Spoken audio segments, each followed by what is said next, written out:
সালামু আলাইকুম প্রিয় ভাইয়ের আমার। তো আজকে একটা রাইস কুকার আপনাদেরকে মেপে দেখাবো যে একবার ভাত পাক করলে আপনার কতটুকু বিদ্যুৎ খরচ হয় বা কত ইউনিট আইতে পারে, বা একবার ভাত পাক করলে কত টাকা আপনার খরচ হয়। তো এদিকে আসেন, আমি আপনাদেরকে আগে একটু দেখাই নিই। এই যে দেখেন, এই রাইস কুকারের এটা হলো গিয়ে আপনার 2.8 লিটার, 2.8 লিটার।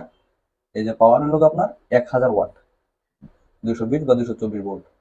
তো আমরা এখন সরাসরি ওটা মেপে দেখবো যে আপনার কতটুকু বিদ্যুৎ সে আসলে নেয়। তো এই যে দেখেন, আমার মিটারে কিন্তু 00 ওয়াট।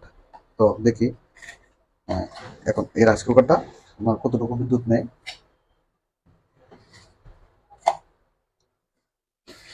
আমরা সুইচটা অন করি।